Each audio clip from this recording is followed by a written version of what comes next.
Benchmark, the voice of business. Presented by LMD.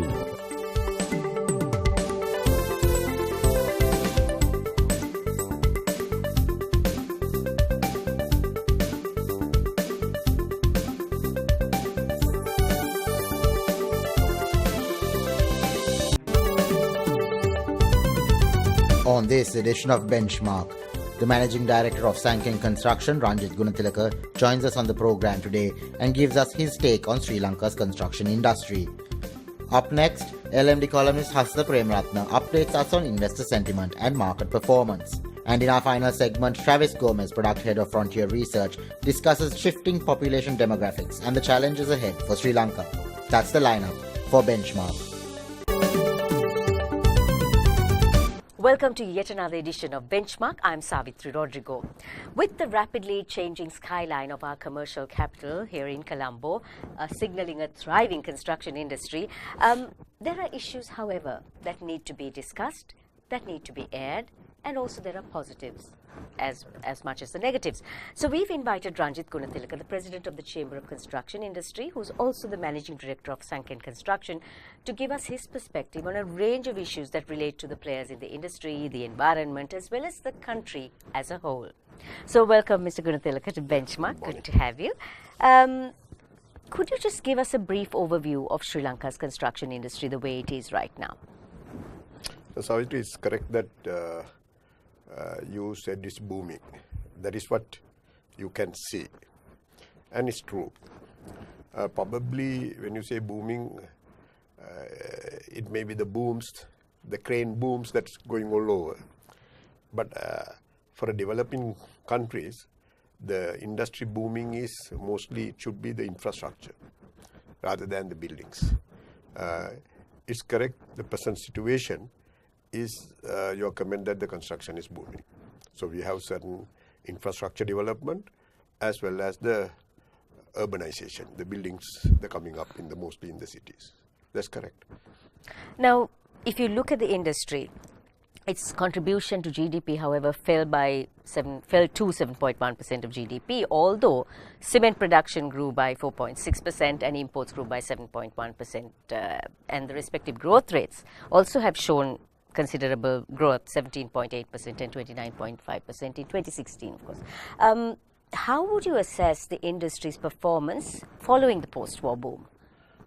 It's like this. Now, you're correct. The GDP it once went nearly 10% also, and now it is around 7, I think, around that.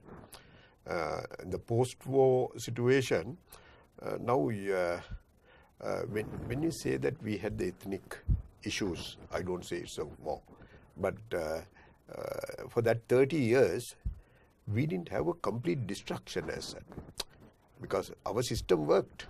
There are buildings, there are infrastructure, these things work, but very slow. But we had certain destruction, so we had to reinstate them.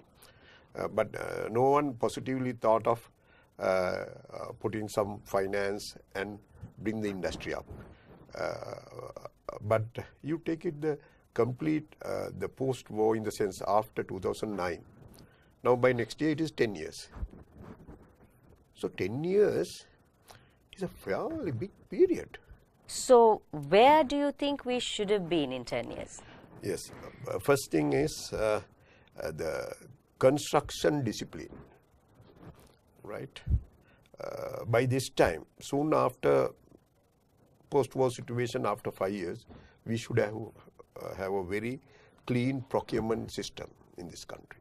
Now, according to the World Bank, Sri Lanka is ranked 76th out of 190 economies for the ease of dealing with construction permits, way behind the Maldives as well. But the country is ranked 157th for registering property, etc.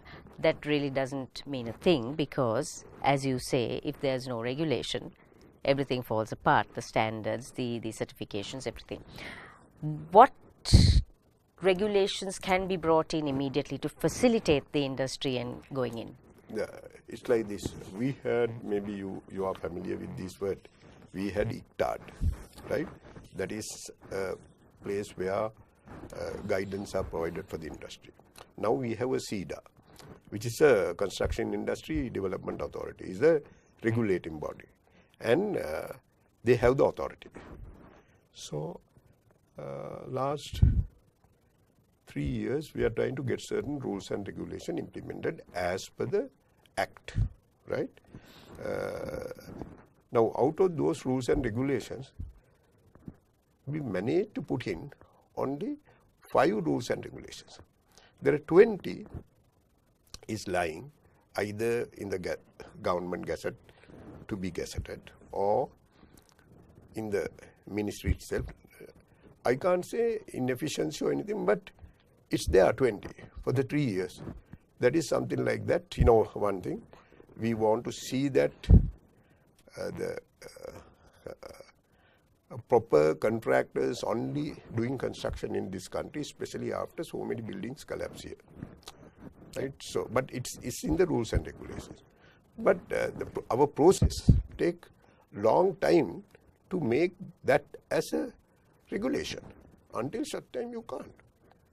So today you can do, if you are a private owner, without any standards, specification, you can do your own building, right? Even 10-storied, which will become a public place, it's owned by public sector, but it will be a place for a public to come there, retail, and go there and all. But construction would have been done by a construction company which has no any recognition in the country. We're having a short commercial break and we'll be back soon. After the commercial break, we ask Ranjith Gunatilleke what the impact of the depreciating rupee is having on the construction industry, and also what measures are being taken to make construction sustainable. So do stay with us.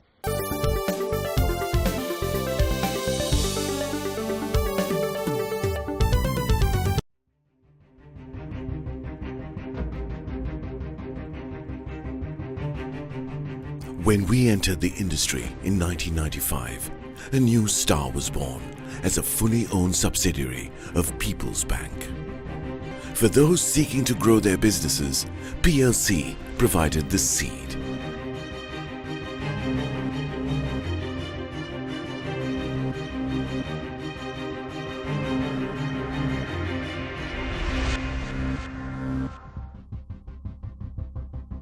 We are not only Sri Lanka's #1 leasing company, but also the largest non-banking financial institution. Welcome to a new dawn for the nation. Introducing People's Leasing and Finance, PLC.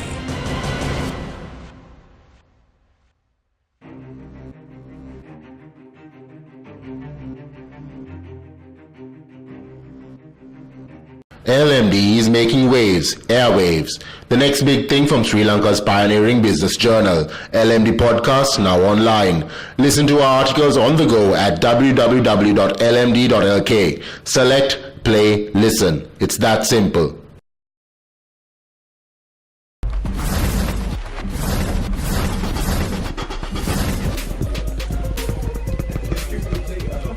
$8,500 done.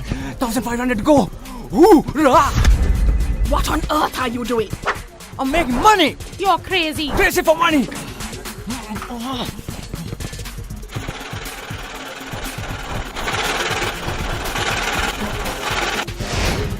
10,000 steps done. Who the man? I do it every single day. Show me the money.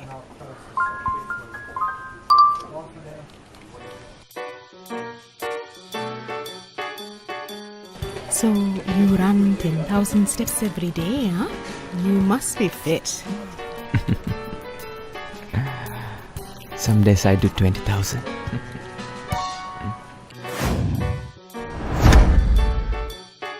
Hoorah!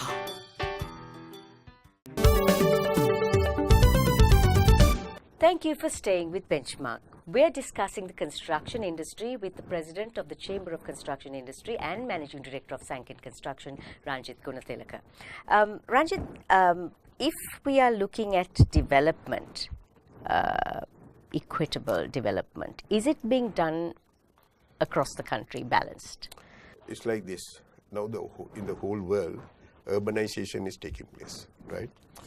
You can't stop. Sometimes back we thought to take the commercial activities to outskirts, but it's happening, but still the people like to come to the city. This in the whole world. So it's Colombo also same. So that you can see a lot of high rises are coming in Colombo. If you count them, we have our data. There are 70 to 75 high rises. When I say high rises, about 25 stories, right? Will be completed by 2022 in this country. Then a lot of those are apartment projects, the retails and hotels, a lot of. Can our existing infrastructure actually take this load?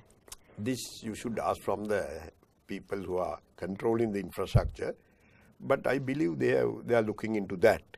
But in certain areas, when I asked sometimes back one of the engineers, professional, now are you taking into consideration all this development for the infrastructure?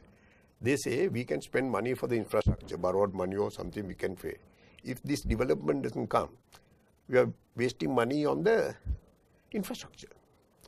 But isn't that a sort of a rather pessimistic way of looking at things? Yes, but what they say for infrastructure, you don't see like a high-rise building. You spend billions of money, right, for infrastructure. But if that plan spend infrastructure, if the policies don't follow and these people don't come in, right, that's a waste. One thing that has been impacting lots of industries is the depreciating rupee. How has it been impacting you? That's how you know this, because now when the gas cylinders prices go up, you know how it is because of depreciation of rupees or the dollar value against the rupee. And even if you saw construction industry is affecting in a very the effects are very enormous, because you sign all the contracts not for shorter period, not like you go to Food City or somewhere and buy the item. This is long period contracts. So when the time that you start the contract, if the parity rate is say 150, and when you finish it at 165, right? Then if the contract is in rupee, right, then you can't, even if you have 10% profit margin, at the end, your project is a loss. So we have to keep this parity rate at least control level, continuity. They say if for every year the parity rate is going down by 5%, 4%, then the construction industry people can assume that. But suddenly there are jerks, so you can't bear it. And other thing is, as I mentioned, nearly 75 to 80% construction industry cost is imported items cost, right? So how can you have 1 year, 2 year, 3 years contract with parity rate changing? So if we do look at the construction industry for this year, what is your outlook for it? So we are in the industry. The chamber is representing almost, it's the apex body representing all organizations. I mean professional organizations, architects and construction contractors and valuers and all that. So we are every day discussing, we are every day talking, we are not silent. We see what are the problems, how to persuade the government in various ways. Now, for example, one good example, they are asking the construction industry services to take it out. You should understand, when you say services to take it out, we don't lend our carpenters, mason to go and do labor work. We go there and take work and we use them as employees. Now, for these negotiations, we have to go out and discuss with the other parties' clients. The most, there are about 4 or 5 destinations. Dubai, they ask, okay, can you come next week? Yes. Hong Kong, Singapore, Thailand, KL, Malaysia. These are the countries our clients will like to come and have meetings and all. But out of all these countries, only one country we can go. Only Singapore. So we say, no, can you postpone it to 1 week? Yes. Okay, why 1 week? So we say, no, we can't get the visa and all.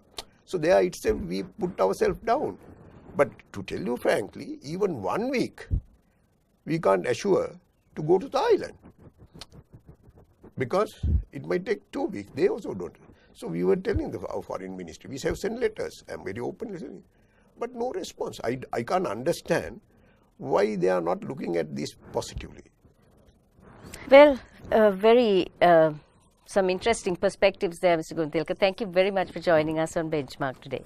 Yeah, thank you very much for calling and giving opportunity. These are not our problems, these are industry problems. So hope the authorities will look into this and come very positively to make the country's situation better. So we've been chatting with Ranjith Gunatilleke on Benchmark. He's the president of the Chamber of Construction Industry and managing director of Sanken Construction. And we've been having a very enlightening discussion on the construction industry. But do stay with us because Anushan Selvaraja will return with more.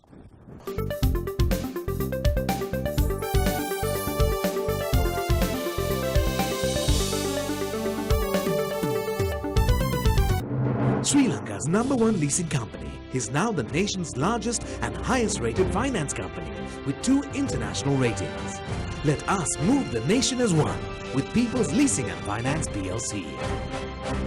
LMD is making waves, airwaves. The next big thing from Sri Lanka's pioneering business journal, LMD Podcast, now online. Listen to our articles on the go at www.lmd.lk. Select, play, listen. It's that simple.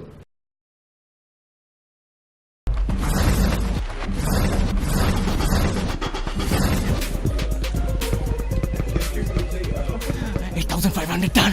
1,500 go. Hoorah! What on earth are you doing? I'm making money. You're crazy. Crazy for money.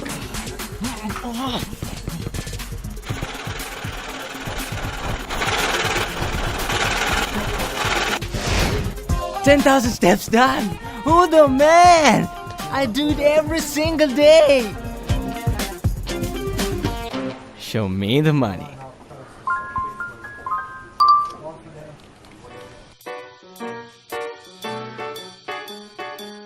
So you run 10,000 steps every day, huh? You must be fit. Some days I do 20,000.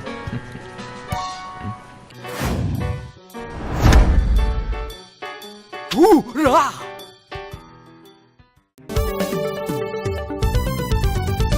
Welcome back to Benchmark. I'm Anushan Selvaraja. Now for a closer look at the latest on the bourse, joining me is market analyst and LMD columnist Hasita Premaratnam. Welcome back to the show, Hasita. Now, just to start off, give us a brief overview of how the bourse is performing. The overall market has been somewhat volatile. In fact, we've seen in the last 2 months the market index coming down. All share price index has fallen to almost 6,100 levels from about 6,500 a few months back. So that reduction through the period was led by a series of political uncertainties both locally and globally. But in the meantime, we also saw a trend reversing gradually, and in fact the market slowly starting to stabilize at these levels, which means it seems that it has kind of come to a bottom. That's a good news. And in the meantime also we've seen some interesting dynamics coming out from the corporate earnings side, where the corporate earnings have been actually seen positive, and the dividend season has started, especially after the March annual reports have been released. So that has also helped the investors to kind of take a more of a stabilized view on the overall counters. So, but in general, the activity levels have also not been that significant. There have been some activity, but foreigners have continued to be participating heavy, but there have been quite a bit of foreign sales as well, while the foreign buying is coming in. So both sides have been pretty active, but overall activity levels have not been significant. How are Sri Lanka's blue chips performing? Actually, main blue chips have all crashed in the last 3 months in price, including the big caps like John Keel's, banking sector, etc. So it's overall decline. In fact, the S&P 20 has fallen faster than the all share price index. But having said that, fundamentally still most of the counters stand stronger. So it might give that bargain hunting opportunity for the investors to gradually accumulate when the prices fall into these attractive levels, especially the valuations from a market price earnings multiples point of view have also been quite attractive against the regional peers. Now, just take the construction sector, Hasita, how is that doing in terms of bringing, attracting investment and bringing money into the country? Yeah, I think there has been mixed reactions. On one side, there have been significant amount of money that had flown into the construction side of things, which is led by the government-led projects, which are more government-to-government funded or donor institution funded projects like the road networks, etc. So that part of construction has been going on, led by Port City, also the work in Hambantota, the Central Expressway, etc. But in the meantime, the apartment projects, which have been also going at a rapid pace in Colombo in particular, have seen somewhat of a reduction in the demand due to the economic activity slowing down to some extent, and also the interest rates and the private sector credit growth being reduced compared to what it was a couple of years back. So because the money circulation and the consumption has been reduced, we are seeing some impact on the demand for the apartments, which is kind of leading to some level of concern in the construction side. But overall, the construction is moving at a rapid pace if you look at it Colombo in the apartment side of things. What is challenging at the moment, I think, is also the cost. But the construction costs have been going up, starting from the labor cost to the material cost, etc., which is a concern. And I think right now the viability of any construction project depends on what you can sell versus what you spend on constructing it.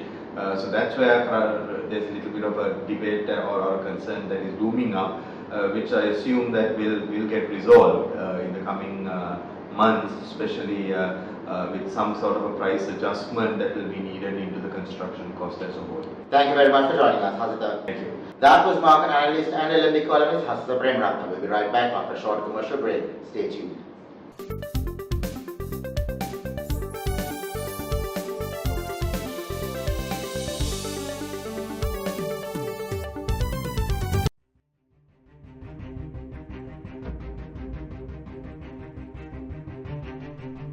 When we entered the industry in 1995, a new star was born as a fully owned subsidiary of People's Bank.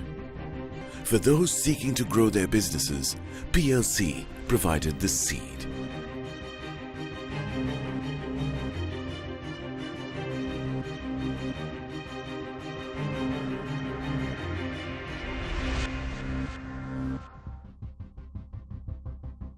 We are not only Sri Lanka's #1 leasing company, but also the largest non-banking financial institution.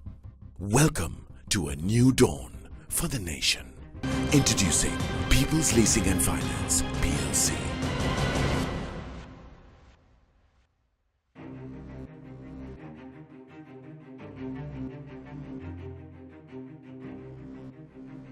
LMD is making waves, airwaves. The next big thing from Sri Lanka's pioneering business journal, LMD Podcast, now online. Listen to our articles on the go at www.lmd.lk. Select, play, listen. It's that simple. Sri Lanka's #1 leasing company is now the nation's largest and highest rated finance company with 2 international ratings. Let us move the nation as one with People's Leasing and Finance PLC. Welcome back to Benchmark. I'm Anshin Sarvarajan. Now we're going to take a look at Sri Lanka's population trends, and joining me from Frontier Research is product head Travis Gomez. Welcome back to the show, Travis. Now you all just did this study on the population trends, and what were your findings in terms of our population growth? Yeah, so in terms of the projections, what the forecasters are expecting is by 2040 the population will be about 22-24 million, will be in that range. And actually more recently what's been happening is that there's been an uptick in the number of the fertility rates have been going up, so there has been an uptick there as well. So there are like a number of factors as to why that might be, but overall, even though we are seeing this population growth, it's not really some of the trends are not so positive in terms of, particularly when it comes to these non-communicable diseases, because according to the World Health Organization, about 1/5 of the diseases are NCD. A lot of the deaths are related to NCD. So in Sri Lanka's case, things relating to cardiovascular diabetes are like the most prevalent things. Now, Travis, some numbers put out by the UN say that by 2041, our aging population will increase by almost 100%. Now, is Sri Lanka geared towards handling this?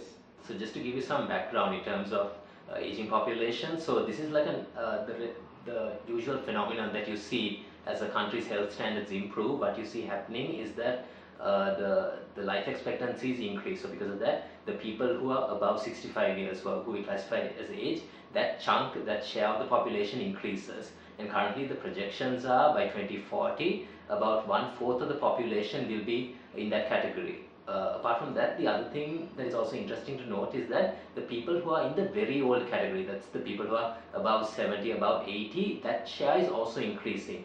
So this has a lot of implications in terms of at a macroeconomic level. So if you take like the public expenditure on healthcare, that is going to increase in line with this, because typically what happens is with the aging population, there is more, typically the health expenditure is going to be more, it's more frequent as well. Plus it also has implications when it comes to the pension arrangements as well. So maybe we need to go for like private pensions or sort of contributory pension schemes.